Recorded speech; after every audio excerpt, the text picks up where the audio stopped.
This is Jock Market Power Hour for this week's Shriners Children's Open. I'm Rick Gaiman, that right there, Joe Idoni. And Joe, we're back at it again, baby. It's Wednesday night. You know what that means.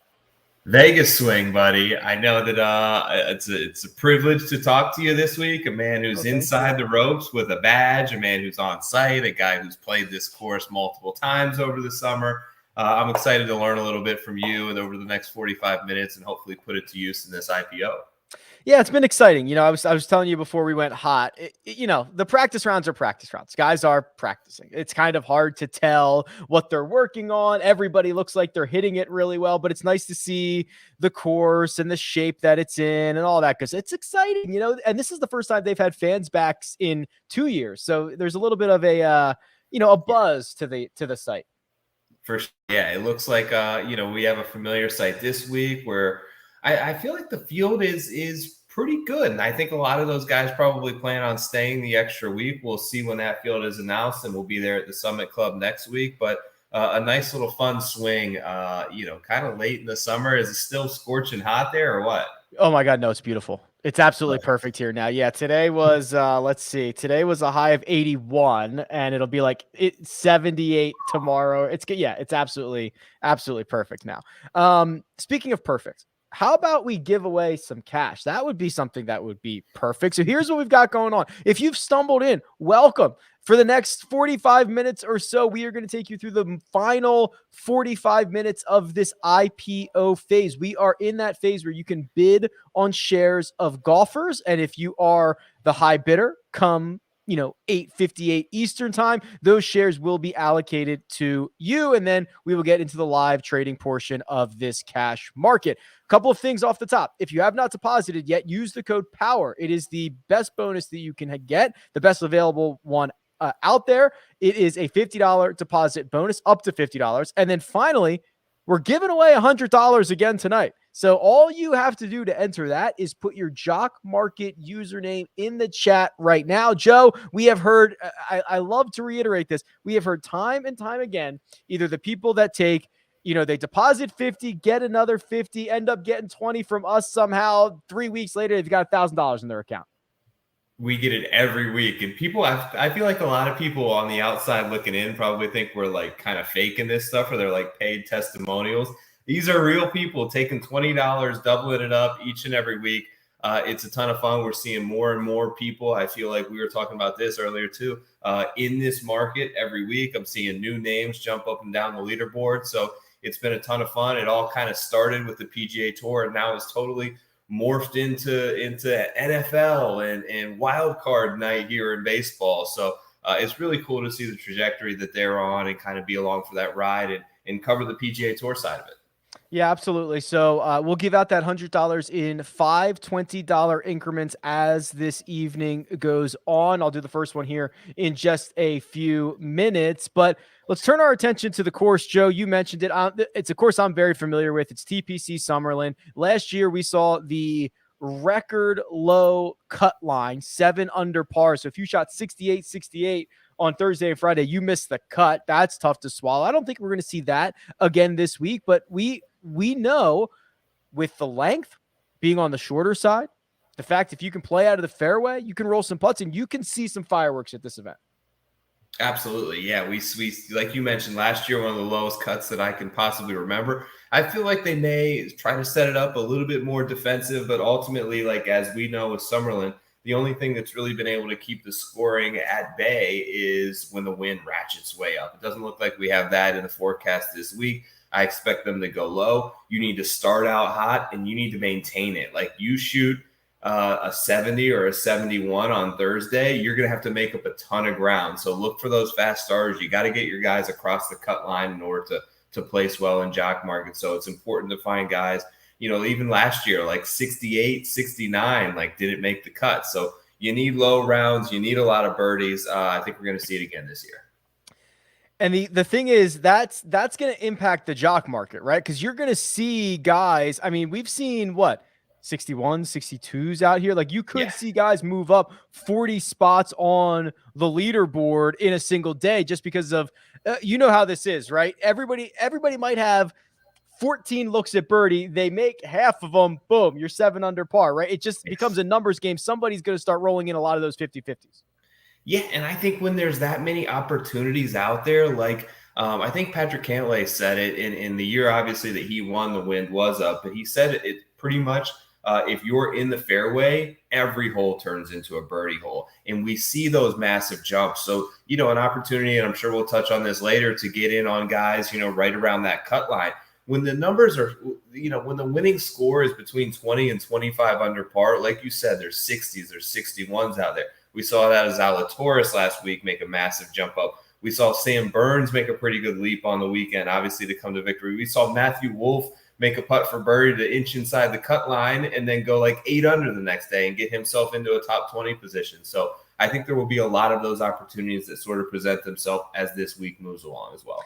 If you like free money, put your Jock Market username in the chat right now. We are going to move on to our Market Movers segment. And Joe, this is an opportunity for us to identify 3 golfers each across different tiers, the top of the board, the middle of the board, the bottom of the board, so that we can kind of add them to our favorites list and see if they're going to end up making our portfolio by the time this evening ends. So let's start with our blue chip stocks. Let's start with the guys at the top. There's plenty of them. Odds makers had a difficult time this week, Joe. My count, some books had 12 guys between 18 and 28 to 1. They just said, have at it. So now I get to tell you, Joe, have at it. Here's who I think the best one is. Viktor Hovland. I like Brooks, and you know that I do, but this just isn't his vibe, man. The Shriners, in Vegas the week after the Ryder Cup, I trust Vic Hovland's preparation a little bit better here. I think that he was good, not great at the Ryder Cup. But when you kind of analyze, his approach numbers are unworldly. Like, you can go back to his last 4 rounds and stretch it all the way out to his last 100 rounds, and he is in the top 10 in this field anywhere along the way. He's going to give himself a ton of opportunities at birdie, and he's still looking for that win sort of in the continental United States. But his other 2 PGA Tour victories were both in events where the winning score was 20 under par. He won back in June the BMW over at the European Tour. It was 19 under par. So he seems to have an affinity for these numbers that ratchet up there in terms of the birdie rates. I think he's the best player in the field right now, set up for this week in this event. I'm going to go all the way up top to Hovland. Viktor Hovland in his 22 cash markets returning on average 13% on the positive side. The last time we saw him in a cash market, Tour Championship, he went for $6.55 that Wednesday. He paid out $11 a share, $4.45 per share on the profit side. I agree with you. I'm kind, when I do like the Golf Digest, like make a pick to win, like I went with Viktor Hovland. I'm just ready for it. But here's what I'll do. I've got a 1A and a 1B. I'm going to go with Webb Simpson here as my blue chip market mover. And I think that especially with the departure of Kevin Na, there is really nobody who can touch the course history of Webb Simpson. And that was he's just been piling up top 20 finishes here. He's won at this event. He had a very weird year, Joe, very weird year with injury and illness, and just like, you don't know what to expect when you start talking about who can play out of the fairway, who can give themselves a lot of opportunities, who can roll those putts in. This is a perfect spot for Webb Simpson. I'm going to roll with Webb.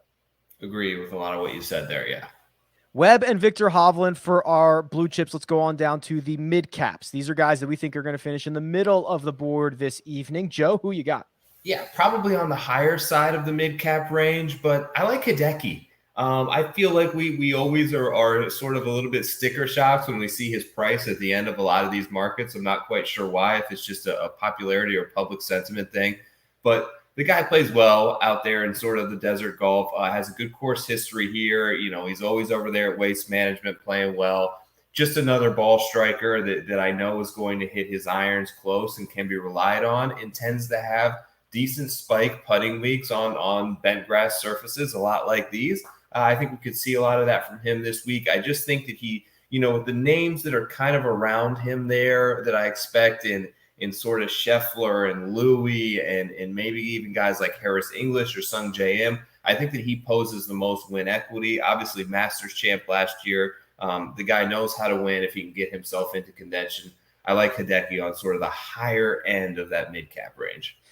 Hideki Matsuyama at the Fortinet Championship went for $7.50. I believe that was what you were referring to, Joe. We looked at that and we were like, wait, that's not enough for Hideki, right? And he goes out and he gets the payout of $14 a share. So you made $6.50 a share on Hideki Matsuyama at the Fortinet Championship, the opening event for this season. We haven't seen him play since then. I'm going with Patton Kizzire. I think Patton Kizzire is interesting for a couple of reasons. He is one of the most volatile golfers on the PGA Tour. And I think in a format like this, it's really good because either you buy him low and he has the opportunity to kind of go nuts, or after he goes nuts and you say, okay, well, history tells me that Patton Kizzire has 1 or 2 of these a week. He usually doesn't have 3 or 4 really good rounds in him. Maybe I can sell there. I think he is not, I think in this market, Joe, and I think you're more experienced in this than I am.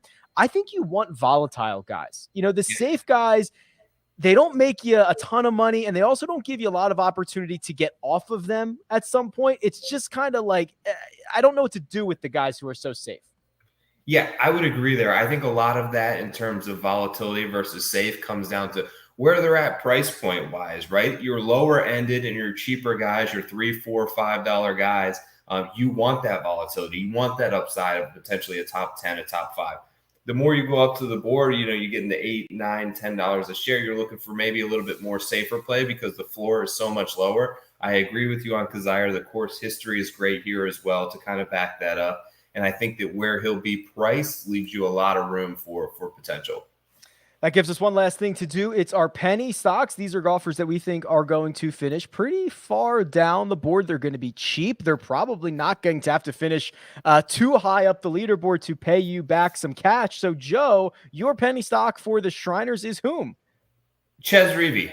I like Chez. Look, he's made his home base out there in Phoenix. He's had a 61 here. He hasn't been able to sort of string it together for 4 consecutive rounds, but you look at some of the guys and the guys who have won twice actually at this event, names like Jim Furyk, Kevin Na, Martin Laird, guys that hit the fairway off the tee on a consistent basis. I think that Chez is probably number 1 in the field in terms of driving accuracy right now. The approach numbers have been trending much more solid as of late. It's sort of toward the end of the season. He seemed to sort of get it under control. And it's just going to come down to him for, in terms of making enough putts to make the cut and charge up the leaderboard.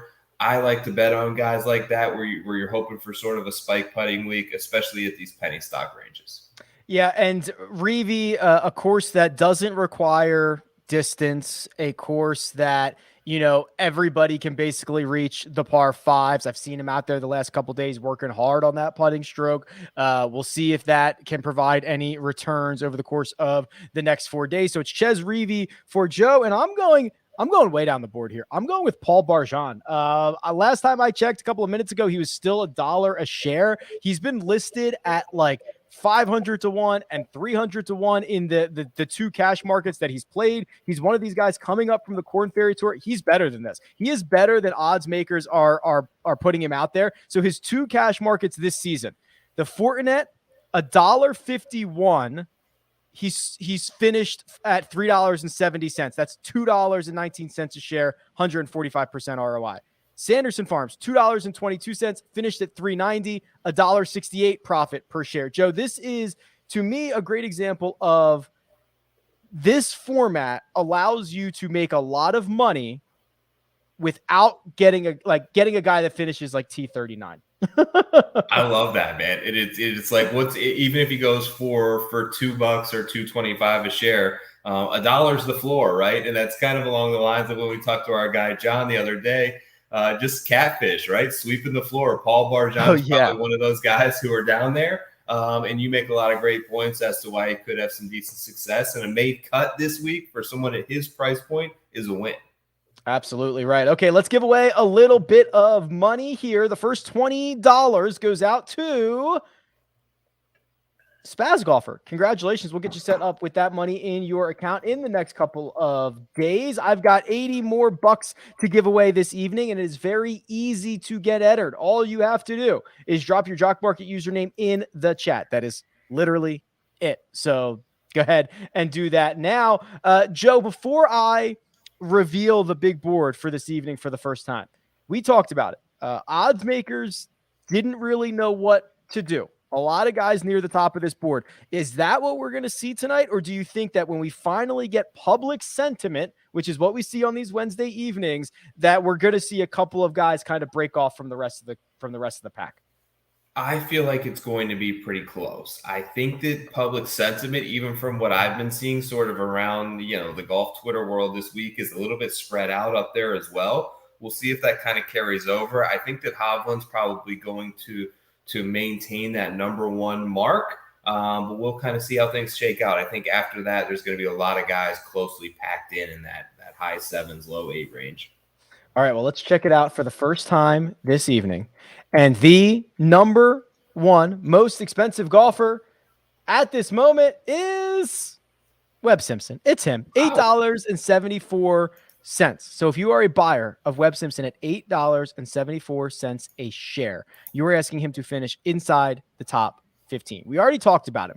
Joe, what I want to do, and what we never do, instead of sorting by IPO price, I want to sort off the bat here on projected rank, because these top 5 guys, these are the guys that I would argue have more built-in value because they break the tie. So if you're just joining us for the first time, the projected pre-rank is what's going to break a tie. So if 5 guys tie for second, Viktor Hovland, who is pre-ranked number 1, is going to get the full second place payout. So is it top 5? Is it top 10? Is it top 15? How many golfers do you go down that you think they get a little bit of built-in value just because of that pre-rank? I think all the way down the board, you look at it as an extra notch in the belt for any guys when you're sort of, it's hard to really take one player and just, you say Webb's number or Vic's number 1 projected rank, I'm going to play him just because of that. But I think what it helps with me is you're in between 2 guys. You're not quite sure who has an advantage over another. You like them both. They're around the same price. One's projected ranked 3rd, one's projected ranked 18th. That can make that difference there and give you a little extra confidence in going with the guy with the lower rank, because like you mentioned, he's going to break all ties, which could ultimately be the difference between $1, $2, $3 a share. Right behind Webb Simpson is Viktor Hovland and Abraham Ancer. No surprise there. We did not talk about Ancer, Joe. These are my 3 favorite guys on the board. No surprise. It's Webb Simpson, it's Viktor Hovland, it's Abraham Ancer. Do you think that Ancer, with that victory a couple of starts ago, is that newfound confidence? Are we going to continue to see kind of a different version of Abraham Ancer? Maybe he closes out more golf tournaments. He's just one of those guys who I don't play a whole lot of. I think you're right on there, and you kind of hit the nail on the head, and finally breaking through with that victory. We've seen it sort of catapult a lot of these guys' careers in terms of trajectory. Already clearing the $8 mark, I think that I just think the upside in terms of some of the other guys around there are a little bit higher. Like, I don't even mind going back to Sam Burns this week. I told a lot of people last week. Yeah. So when the odds boards came out last week and he was 14-1, shocker for me. Like, I wasn't quite expecting it. I guess I just didn't do enough digging into the field. But when I saw that, I said to a number of people, like, I'm not going to bet Sam Burns at 14-1 when he's the favorite in the field. I'll wait till the Shriners when he's 35-1. Of course, he goes out and wins, and we have this sort of idea that a guy sort of gets that victory and the candle flame goes out. But I don't know, like, another great, like, the guy is just off the tee to green right now is unbelievable. His putter is great. Like, there's all parts of his game that seem to be clicking, and distance, while you said may not be a huge factor here, an advantage because of the elevation and the shortness in terms of yardage. When you hit it far and you can hit as many fairways as Sam Burns, it's always an advantage because as long as he's extremely accurate off the tee as well. Burns he's going to play well this week. He was head and shoulders above everybody else from tee to green, as you mentioned. Remember when he won? I always confuse Valero and Valspar. He won Valspar last year. He won Valspar, yes. Okay, so his next start after that, he finished runner-up at the Byron Nelson and probably coulda, shoulda won that too. He's not like a let me take some time off and relax here. He's played in 22 cash markets, Joe. 22 cash markets. Average ROI, 50%. That's got to be one of the best marks. That's got to be one of the best marks out there of anybody who's played as many markets as he has. 100%. It's big stuff. I like Sam Burns a lot this week. Going back to the big board here, and I can give it a refresh in a second. Scotty Scheffler, Patrick Reed. I think there's a great narrative for Patrick Reed this week, right? The I got snubbed at the Ryder Cup narrative. He did not play well down the stretch, but now he's had a month off from last season. Where do we stand on one guy, Scheffler, who was at the Ryder Cup, and one guy, Patrick Reed, who wishes he was? Interesting. That's a dilemma there. And you mentioned that they both probably have narratives surrounding him this week. Scheffler, was he unbeaten at the Ryder Cup? Well, he played with Bryson. He might have had 2.5 points because he beat Rahm for a full point. He beat Rahm. I think him and Bryson won another, and I think they halved one. I want to say 2.5. He beat Rahm, which was unbelievable because we know how good Rahm is right now. He beat him in the match play down in Texas as well, so maybe he's got his number there. But yeah, we've been looking for him to break through. Seems like a spot that's a great setup for him. And Reed is just – there's a lot of more unknowns, I feel like, around Reed this week. He's incredible because when he wins, you always seem to get – value on his number, and there's always these sort of question marks and unknowns and uncertainties around Patrick Reed, and he's very hard to pinpoint. He came off a miscut and won the Farmers last year, sort of relatively out of nowhere on a course where he like when his game is clicking, he can show up to any golf course, and his short game is enough to get him up and down, similar to a route that Kevin Na took a couple of years ago, make all these putts. And he's an elite talent level. And I think you're right. He has to be motivated by it. Now, whether that is he can turn that into a positive or it affects him negatively is yet to be seen. I like Reed over Scheffler this week. I don't know where you kind of sit on it, but it's a close, like we're grasping at straws either way for me. Yeah, I think Reed is the more volatile option. I think Scheffler's kind of the safer option. Your mid-cap golfer, Hideki Matsuyama, currently $6.66. One of your guys, Brooksy, $5.50. What's the sentiment on Brooks, who seemingly, I would imagine, is going to make this into a 2-tournament stretch? He's going to play here, obviously, and CJ Cup next week. And then he'll be back out there in about a month for a little 12-hole match as well, it appears. That's right. Yes, at the win. That'll be fun. Here's my sentiment on Brooks. I'm not playing him this week. He likes to get out there in Vegas and get after it. I know when he won, I think both of his majors, he rerouted the jet directly to Vegas. Both times it didn't go home. Met the crew up there. Look, I think he's going to have a good time. I think he's there more or less for a paycheck. Is he good enough to win? Of course he is. But I like Brooks with a chip on his shoulder. I like my Brooks motivated. I like my Koepka on the second week of a 2-game stretch. None of those factors sort of line up this week. He's back in the hearts of some with the nice guy feel at the Ryder Cup. He didn't play fantastic there either, to be quite frank, and it's just not. I'm not feeling it this week. We are about 17 minutes or so away from this IPO phase closing. So make sure you're getting your bids in now. Remember, there is a 90-second window starting at about 8:57 p.m. Eastern time in which this IPO can close at any moment. It's a random moment. Brooks Koepka, he's been a little bit streaky. His last 4 cash markets, he's lost in all 4 of them. The 3 before that, pretty big gainer in all 3. And then kind of a lot of sporadic results in between. It's feast or famine with him. You never get a little win or you never get a little loss. It's you lose 80% or you double your money or something like that. So I do think he's a risky option for this week. Let me give away a little bit more money. Yep. I've got more money to give away. Denver Timmy, you're up. That's you. Denver Timmy, congratulations. You have been drawn for $20 into your account. We will get you set up with that in the next couple days. Congratulations. Move on back over to the big board here, Joe.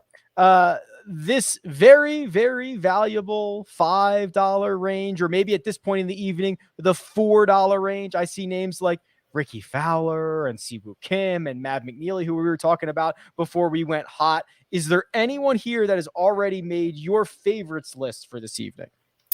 Yeah, I'm keeping a close eye on Matthew Wolff's price. I have him right now. Maybe I need to refresh in that mid-4 range. I've come around more and more on it. I think that in a lot of the stuff is off the golf course, but I just get a sense that things are in a much better place for him now. Obviously, was in the playoff here last year where he lost to Martin Laird, had a great sort of weekend last week at the Sanderson Farm. So I think a lot of things are lining up correctly for him. And there's 3 names in the low 3s that I have sort of favorited here. I'll give you all 3 of them, and you tell me maybe who you like the best. Okay. Emiliano Grillo, okay, Joseph Bramlett, Cameron Davis. I like all 3. Do you have a feeling either way on any of those guys?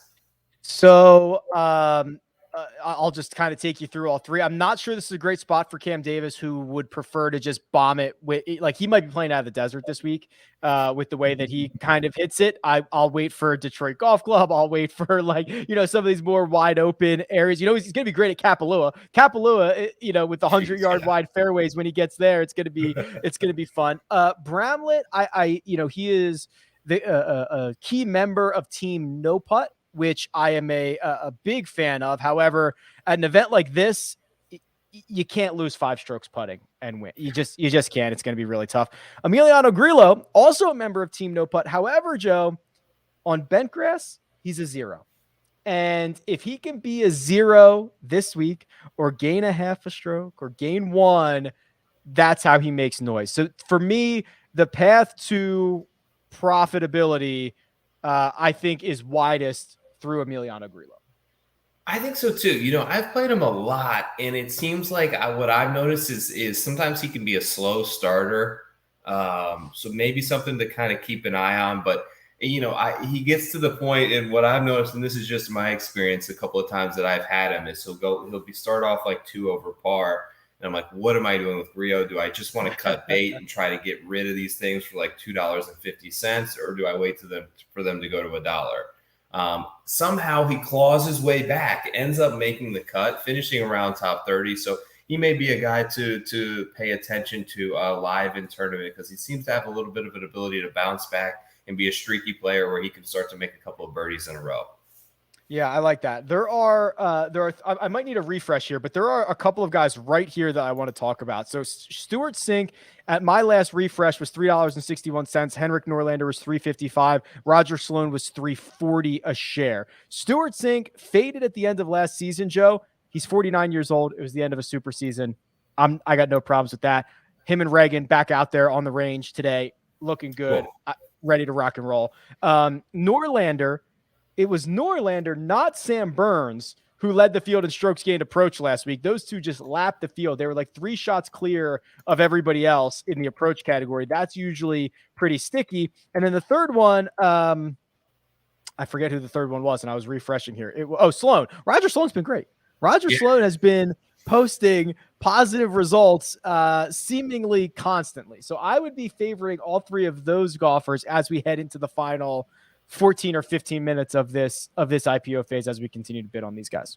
Yeah, I really like Sloan. He was my sort of, in terms of ROI, my best player last week. I don't mind going right back to him. Played the shorter course over there. What was it that he got into a playoff? Is it the Wyndham when Kisner won? Yeah, like the Correct. 6-man. Yeah, yes. So he played that shorter golf course really well. Seems to hit his wedges great. He's on a little bit of a confident streak here, so I don't mind going right back there if the price is right. All right, remember, drop your Jock Market username in the chat. That gets you entered in a draw for $20. If you haven't deposited, use the code POWER. That is the best available deposit bonus, and match up to $50 for that. Let's go back to the big board. We are seeing a little bit of movement here. Victor Hovland's a couple cents more expensive. Abraham Answer more expensive. Sam Burns carving out a spot here as the 4th most expensive golfer. As I kind of look at how this is shaping up, I see Cory Connors continues to be disrespected, because that's kind of what we do here. But Louis Oosthuizen, and I think it is only right that Louis' pre-rank is 2. Because that seems to be the position that he often finishes in. $6.50 at the moment, Joe. This is a course that we know strongly correlates to good putters, and you're going to have to putt well. If you can play out of the fairway, if you can hit your irons well, if you can give yourself looks, this is usually a pretty good place for you. Is there any love for Louis, considering we haven't seen him now in probably, it's been a month. It's been a month. It's been a while, right? It's been since the FedEx Cup playoffs where he seemed to tail off a little bit after an amazing run through the majors last year. You mentioned the pre-rank of 2. The beauty of Jock Market is if he finishes 2, he's paying you $20 a share. So every one of those shares you get right now for $6 and what is it, 30, 50 cents? They're going to pay out 20 if he finishes second, where it's a total wipeout, and a lot of other formats, including the outright bet. So has been a great sort of spot for guys like Louis, guys like previous Tony Finau, guys who perennially sort of find themselves into the top 5, but don't always come away with a trophy. Cory Connors is another great example of a guy that you mentioned. It felt like I thought last week Cory was going to do it when he started like birdie, eagle. And then he faded again. So it's just, I feel like it's a matter of time. You can only be one of the best ball strikers on tour for so long without sort of finding that 1 week where the putter gets hot and you can get going. I think there's a lot of guys all the way from Connors up to like Burns, where that whole range there. I think that you can pick any of them and we could see a spike. If you combined Louis Oosthuizen and Cory Connors into one player, now that would be a really good. I'm interested in that. Go. Let me invest in that guy. I will note, and I'll flip us over here. Hopefully, you can see this on the right hand side. They're pretty similar. Louis played 19 cash markets. Cory Connors has played 27. Louis returns on average 32%. Cory Connors 30, and Louis usually goes for around $6.16. Cory Connors around $5.92. So pretty interesting, the similarities. I love that. Show people how you pulled up multiple guys there and can kind of compare them. Like that. So the dirty little secret, I should probably mention this. If you hold control or command on a Mac, you can click as many as you want. Yeah, you can click as many tournaments as you want or whatever. So yeah, that's pretty. I guess I should advertise that a little bit more. Good stuff, man. All right, let's go back to the big board here. So we've got, there's someone. Oh, I remember who I wanted to talk about here. Actually, 2 guys. They're actually right next to each other. Perfect. Okay, I've got Aaron Wise at 429. I've got Ricky Fowler at 425. I think Ricky is one of the most interesting storylines of the next year because we kind of had a similar conversation about Jordan Spieth. Obviously, Jordan Spieth had major championships, but like, here's a guy who's, OWGR has fallen. He is a popular guy. We see him all the time on featured groups. Like, what is Ricky gonna do this year? Gosh, I think for me, it's more hopeful than I feel like confidence in terms of that he's going to play well. This feels like a good spot for him where you don't have to hit it 330 off the tee to really compete. He obviously has the win sort of in quote unquote desert golf out there at the Waste Management a few years ago, which was his last victory at this point, which is a little bit shocking to even say. But I'm optimistic. For me, I want to see it first before I'm willing to sort of buy into that price. Now, it all depends on sort of where he sits at the end of IPO, but if he's right next to Aaron Wise, I feel better going with a guy like Wise, who is carrying a lot more current form, who we've seen play a lot more golf recently, as much as last week where he was up near the top of the leaderboard toward the finish, but he's just ball striking it great. He's been fantastic tee to green, and he's been putting better than normal. So I would rather go to Wise than sort of the rolling of the dice at the at the craps table of Ricky. I'm glad you brought up the putting from Aaron Wise. One, he's a Las Vegas resident now. He just moved here. Well, he moved here about a year ago. I've spent probably 4 to 5 hours at TPC Summerlin over the course of the last 2 days.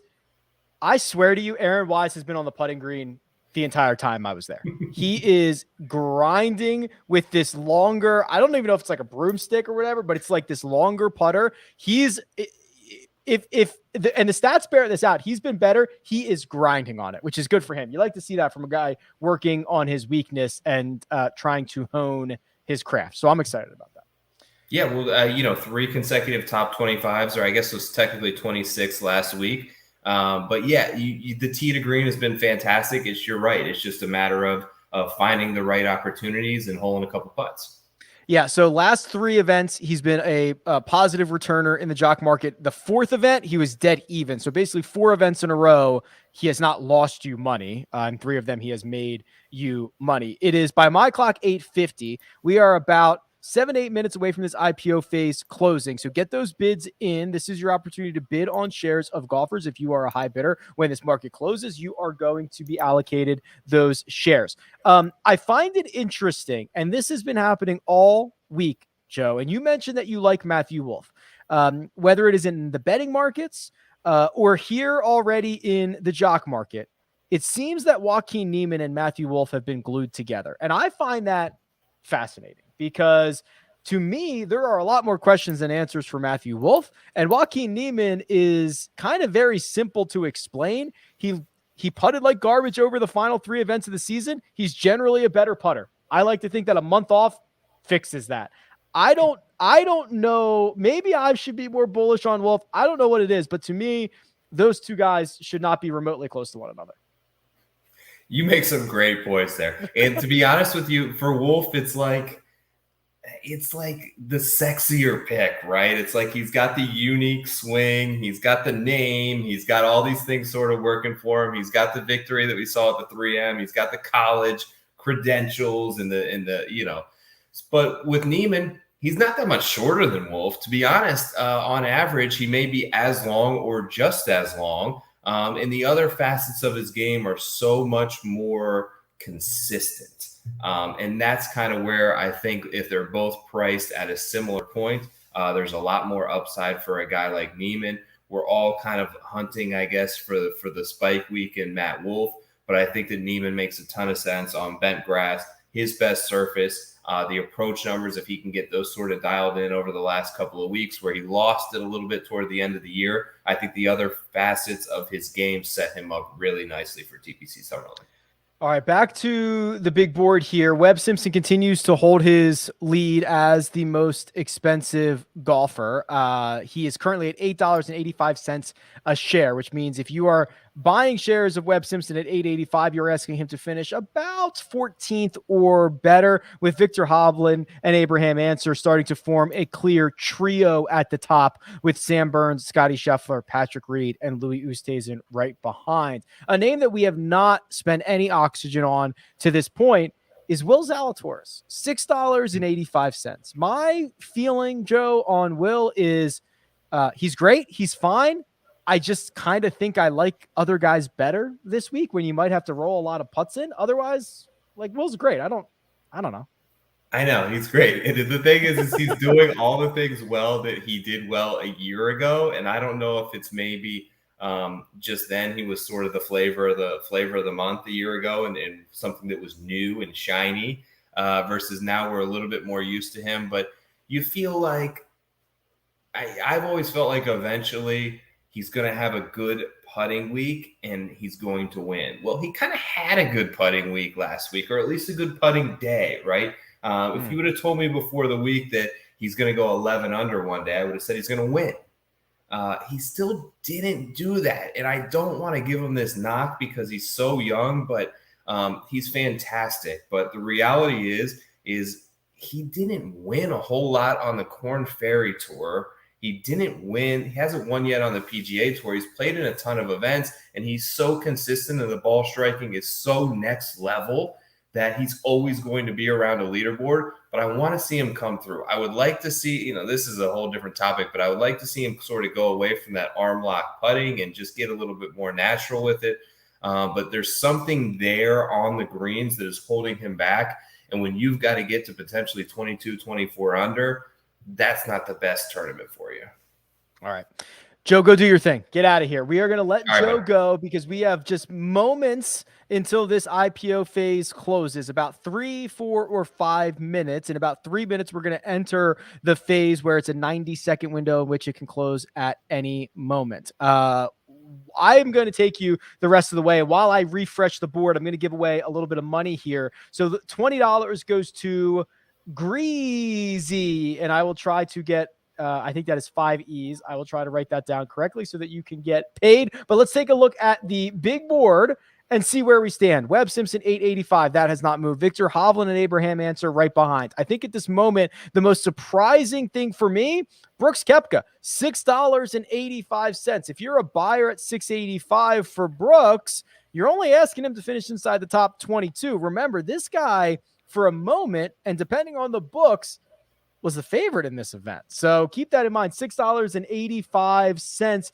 currently, and the perpetual underappreciation for Hideki Matsuyama continues. $6.69. He was a big winner in his last cash market. That was when he went for $7.50 and returned you 87% ROI at the Fortinet Championship.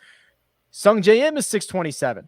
Followed up by a couple of golfers like Harris English, Paul Casey, Joaquin Niemann, and someone that I think is looking pretty fit. I saw Jason Kokrak out there today. I think he looks fit. I think he's tightened up a little bit. Jason Kokrak might be ready to rock and roll at this week's Shriners. We know he's won in Vegas. He is all in, baby. Adam Scott's going off in that Victor Hovland and Hideki Matsuyama group early tomorrow morning. That's $5.50. To put that into perspective, if you are looking to buy shares of Adam Scott at $5.50, you are asking him to finish inside the top 31st or better. As I scroll down to this middle tier, Ricky Fowler, $4.25. Aaron Wise, $4.50. Those are two names that we mentioned. And I want to give this big board a refresh here, probably one last time before this IPO phase closes, because we are, by my clock, at 8:56 p.m. Eastern time. So we are less than a minute away from entering that 90-second window in which this can change at any time. So you do not want to be left holding the bag. You do not want to be left with funds in your account that you were trying to bid on. Louis Oosthuizen is making a little bit of a move. The second pre-ranked golfer, which means only Victor Hovland would break a tie over Louis Oosthuizen, has made a move to $7.34. If you're a buyer of Louis at that price, you need him to finish inside the top 20. We're now in that 90-second window. This IPO can close now or at any moment in the next 90 seconds. Sometimes they're short, sometimes they're long, sometimes they're right there in the middle. Will Zalatorius is an even $7 a share, while Paul Casey, who did not play particularly well at the Ryder Cup, is $6.25 a share. Maverick McNeely lives in Las Vegas. Maverick McNeely finished second at the Fortinet Championship. Maverick McNeely might not even go for as much as he did at the Fortinet when he finished runner-up. That's currently the situation that we have with Maverick McNeely, who has returned a profit in 7 of his last 8 cash markets, people. Clearly, the sentiment on Maverick McNeely does not align with reality. I'm going to try to sneak in one last refresh here because I know that your phones are buzzing. I know that everybody's outbidding everybody, and I'm going to try to keep track and keep up with the movement. I think we're still open. I think so. I'm trying to get one in. It's closed. Did it just close? Yeah. Error right at the last second as I hit submit on Maverick McNeely. You talked me into it. I was furiously running to the keyboard to type his name in to find him and missed it, unfortunately. But yeah, got some guys, got some names. Hope you all did too. Fun another IPO. No, I was not expecting that from Maverick McNeely. I pulled up his profile there and I was like, started to count how good he's been. And I was kind of surprised by it. You mentioned Vegas resident. You got me on the hometown narrative. I kind of forgot that he basically had the Fortinet seemingly locked up until the final 5 holes. And he always plays well on these shorter golf courses. It seems like going back to Pebble, going back to the Fortinet over there in Napa. So, yeah, I think that was a very fair price point. I'm sad that I missed it. Yeah. So in 22 cash markets on average, 39% ROI, 7 of the last 8, 1, 2, 3, 4, 5. Yeah. 7 of the last 8, he's returned you a profit. That is literally the epitome of sentiment not being as high as it should be on a golfer, which is interesting. I'm going to refresh the big board, make sure that we have the dust settled. In the meantime, Joe, have your golfers been added to your portfolio? Can we go through who is a member of Team Joe for the next 4, or maybe not for the next 4 days? You might dump some of these guys at some point. Yeah, absolutely. So what I did was, I didn't love the top of the board, and I kept just moving right beyond target prices on a number of players. So I have 6 guys. They're all between $2.20, and I have nobody over $4 a share. Nobody over $3.88. Wow. I'm sorry, $3.99 this week is my highest. That player is Henrik Norlander. He was one of your picks this week. He's been so solid lately. I think that there's a good bit of upside there. Also in that $3 range, Emiliano Grillo, a guy that we spoke about. There you go. I was down to those three guys. Grillo ended up actually being the cheapest of the three that I mentioned to you. So that's why I went with Grillo. Ches Reavie, who was my penny stock. I got some Reavie shares. I got some Sebastian Munoz shares at $3 a share. Adam Svensson was $2.40. I'm really high on Svensson this year, coming off 2 Korn Ferry Tour wins. He didn't pan out for me last week. I'm willing to kind of run it back here. And here's kind of a sleeper guy down in the penny stock sort of range. $2.30, Matt Neesmith. That's a name we haven't talked about in a while. This week because his approach play has been good.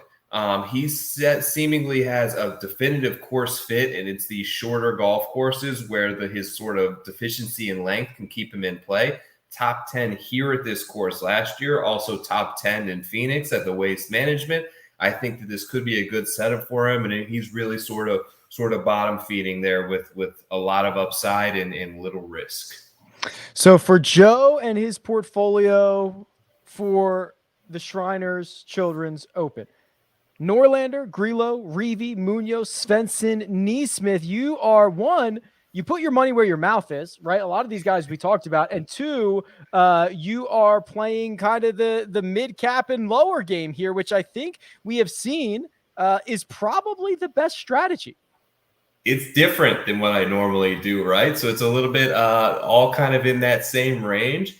We'll see how it pans out throughout the week, but I will definitely be looking to potentially add some players throughout this tournament because we know that really low scores are out there. There's 61s, there's 62s available. That cut line is going to be extremely important come Friday afternoon.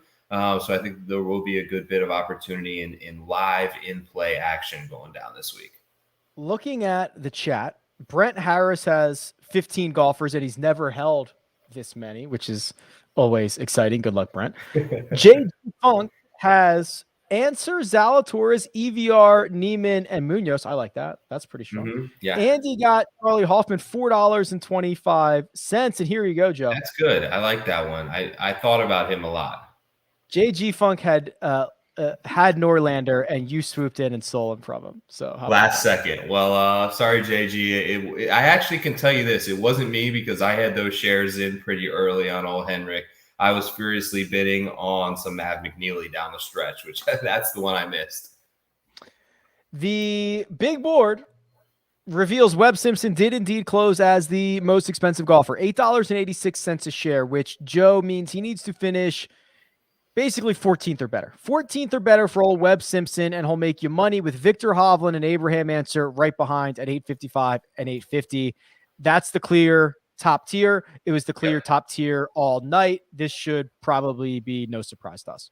Yeah, I think if you're like something that I'm kind of seeing develop is if you're into these like top guys and you want a piece of their action, it's not the worst strategy to just do that early bid, right? We saw Webb, I think he was at like 874 as of like with like 30 minutes late. Vic basically stayed stagnant over the last 30 minutes. So maybe there's a sort of game theory there to just sort of put that bid in. Everyone sees them fly up to the top of the board, and people that may have had some interest just kind of assume that price may continue to go up and is inflated to a point where they're no longer interested. So maybe if you're playing the top, like what I'm kind of seeing over the last couple of weeks, it may be wise to just get that bid in early at a price that you feel is fair, even if you see them jump all the way up to that number one position. A lot of times it seems like it's holding, right? Yeah, that is what our experience has been over the course of the past couple of weeks. The next tier, this is kind of pretty big. There's a lot of guys in the 7s. Sam Burns, Louis Oosthuizen, Scotty Scheffler, Patrick Reed, Cory Connors, Will Zalatoris, Hideki Matsuyama. I'm not sure those are any surprises. I think the biggest surprise comes from the first guy who is not in the $7 range, and it's Brooks Koepka. Yeah. I know we've got the narrative that Brooks, it's not a major championship, and he might just be, as someone in the chat so perfectly put it, front row at the Tyson Fury fight. But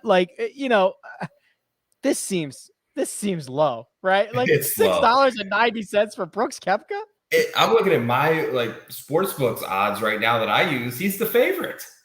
Right. That's what I thought. Yeah. When I first saw odds this week, and kind of depending on where I was looking, he was the favorite. Right. Yeah. So surprising to see him all the way down there. It was just one of those weeks for me where I wasn't going to play him. I think a lot of people were in the same boat, but if you do have a strong feeling that Brooks may play well this week, there's no place you're getting more value on him per dollar than the jock market this week. Harris English, Sung J M, Paul Casey, and a guy we didn't really talk about, Mito Pereira. Now, how long does the Mito Pereira love continue, right? He's been on the verge of winning. We did this with Cory Connors. We've done this with a lot of different guys. What do you think he will kind of be perceived as for the next, I don't know, let's call it swing season, 6 to 8 weeks?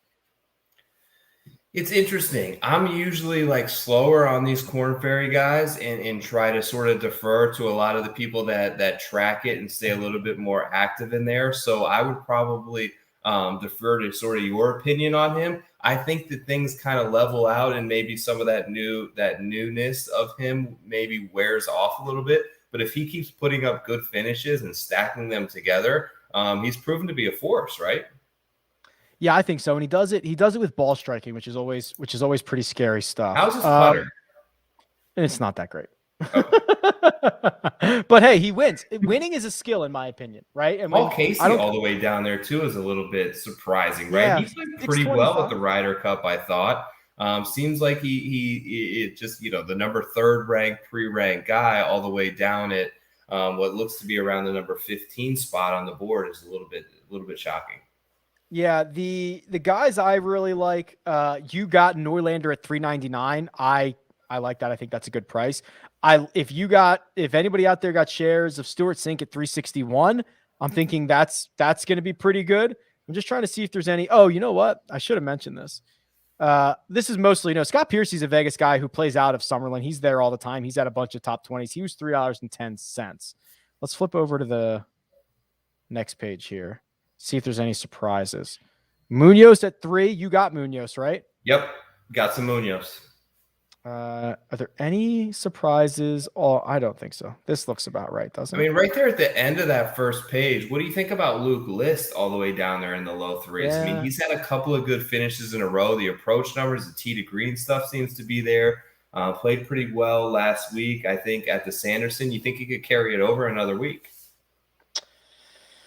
It's interesting. He is historically a very bad putter, but I actually think it's been better as of late. I don't have his metrics in front of me, but I think it's actually been better. He has flashed a lot of really good play as of late. I don't know if there are even a lot of good or bad spots for Luke List. I just think he's so talented that some weeks he's going to get it going and some weeks he's not. And it's going to be kind of hard to predict and it's going to be kind of hard to figure out. But, it's going to be hard for me to knock Luke List most weeks. Another one I want to ask you about down there in that $5 range. I had him favorited. I didn't want to pay more than $5 and he got just beyond it. But I kind of like Russell Henley this week. Anytime fairways, greens, birdie fest kind of come together, he's always had a sort of decent string of play in Vegas. Second in strokes gained approach over the last 24. And you go back to August and he should have won that event. Had he won the Wyndham there, he may come in with a little bit more hype this week. You may be getting a little value on Henley, I think. What do you feel? Completely agree. Everything you said when you kind of get these, take aim with your irons and wedges type events, that's what Russell excels at. And the sentiment on him does not match up with actually how good he is. So yes, I will just echo the same sentiments there. Let me give away money before we get out of here. This one going to Tyler. Tyler, congratulations. $20 coming your way to the Jock Market. Give us a couple of days on that. I will get your name and everybody else's name over to the team over at Jock Market, and we'll get those credited to you. Joe, not 1 week in Vegas, but 2 weeks in Vegas, my friend. We are going to be back same time, same place for the CJ Cup, and we'll be able to talk about some no-cut strategy on a brand new course. It should be exciting. No cut strategy, always a little different and fun, especially in the jock market. It'll be great to see a new course. Maybe you'll have some more local insight for us next week. And I gotta say, like, I love seeing the new guys that it's like their first or second time sort of in the chat win these little $20 payouts. It's just kind of illustrating how many new people are coming into this sort of PGA market every week, or joining us along the ride on this show on Wednesday nights. So we appreciate all of you, our guys who've been with us since the beginning, and guys who showed up here for the first time. So thanks, guys. Yeah, absolutely. Well said. Yeah, my goal. So I think they're going to open up Summit Club. I think Tuesday I can get on there. So I'm going to try to walk it Tuesday and figure out. I've never stepped foot at the Summit Club. I have no idea what to expect, and I imagine no one else does either. So I think on Tuesday I'll be able to get out there. So hopefully by Wednesday evening we will have a really nice chat and we'll know what we're talking about. Good stuff. Has the field been released yet? No, Friday at 5 Eastern is the deadline. So that is when they will reveal it. Got it. Sounds good. I think we're going to get a pretty strong one there as well. Obviously, the no cut factor, the CJ Cup seems to always draw a pretty good crowd. And you mentioned a lot of the local narratives and crossovers of guys who can stick around in town and hit the tables for a few days in between these events, which sure is allure. There you go. Okay. Follow Joe on Twitter at TourPicks. You can follow me at RickRunGood. Same time, same place next week for the CJ Cup. But for now, good luck and we'll talk to you soon.